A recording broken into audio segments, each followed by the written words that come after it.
It's finally Friday. It's Friday, Friday. Thank God it's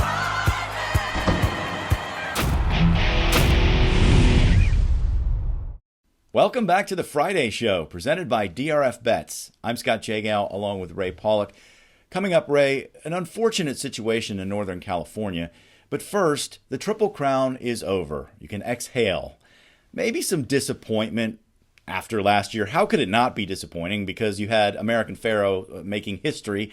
But then I started thinking about the races and the races around those races, and I'm not feeling too bad. Especially after seeing what Tepin did at Royal Ascot and, remembering California Chrome's win in Dubai and Frosted winning by more than 14 and Songbird coming up. So I'm feeling pretty good about this racing season, despite maybe a Triple Crown hangover.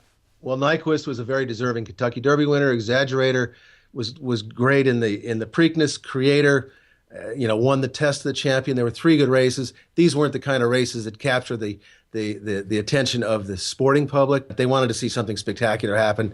It didn't happen this year. You can't have a Triple Crown every year. For racing fans, the Triple Crown was a lot of fun. The Belmont Day card was fantastic, but there was no electricity in the air like there was last year, let's face it. As we approach the mid-year here, we've had some impressive performances. I'm going to say that the one that just blew me away was Tepin, and it just happened this week, winning the Queen Anne Stakes. She was racing on a straight course for the first time. Of course, she had shipped over to Great Britain. She was racing without Lasix for the first time. She didn't have her nasal strip. It was soft ground, and she beat a cast of mostly males, international competitors. I don't know what to say about that. That just blew me away. Well, I just tipped my top hat to Tepin, to Robert Masterson, the owner, and to Mark Cassidy, the trainer, just for giving it a shot.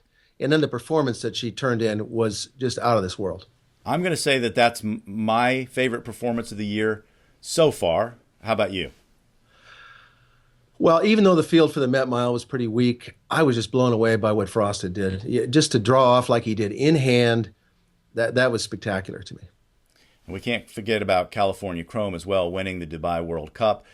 Let's see what you think. Take the poll on our website. Share your opinion. Which of these performances most affected you so far this year? And I'll stress so far because we got a long way to go, and there could be some great battles going on the second half of the year.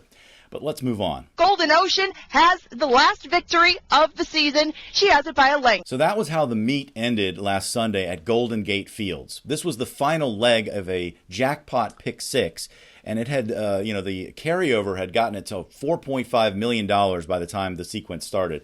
Unfortunately, in the middle of the sequence, the jockey said that the turf course was unsafe to ride on, so 2 of the races were taken off the turf, and according to the rules in California, that means those had to be all races. The end result was the payout for this huge pool was $146. Not so good. What did you think about this whole situation? Yeah, I'm just thoroughly confused. They ran on that turf course Saturday five times, 5 races. On Sunday, closing day, they ran on it twice early in the card.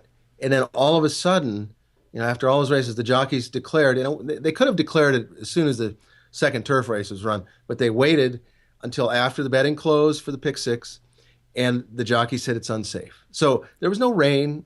I'm sure there were divots on the course, but to do the way it was handled, whether it was bad communications, something, it just wasn't right. And the track said they thought it was safe, but to their credit, they're saying, well, we have to listen to what the jockeys say, and safety is the priority. But there has to be a way. This just looks bad. There has to be a way for better planning, for better communication, because we see this kind of thing over and over in the racing industry, and it reflects badly. And you have horse players who tuned in for this big jackpot payout who are extremely disappointed at the way it turned out, and they might not bet the track again. Right. Yeah. I mean, safety is number one. You have to do what's right for the horses and to protect the horses and jockeys. But the way this was not the way to handle this. It should have been. They should have taken it off the turf earlier in the day or after Saturday's races. Said that course isn't any good. The Strana Group that owns Golden Gate Fields and they own Santa Anita and Gulfstream Park, they use those turf courses an awful lot. They're big. You get big fields, competitive fields. It's good for the handicappers, but the surfaces get worn out.